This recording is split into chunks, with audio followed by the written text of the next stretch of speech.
want to urge all institutions to adhere to all the required specifications that have been given by the Ministry of Education through the experts in those areas. It is very painful to lose lives of students, and particularly to all parents in this country.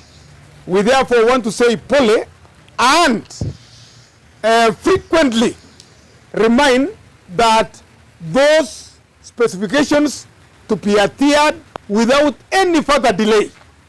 I am recommending that there should be a task force to be formed so that the Ministry of Education should come in and ensure that the stakeholders concerned must do something, must discuss this issue in a very broad manner so that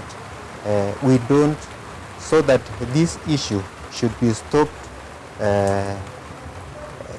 immediately, because we cannot afford to be losing our young souls. The government should come in full force.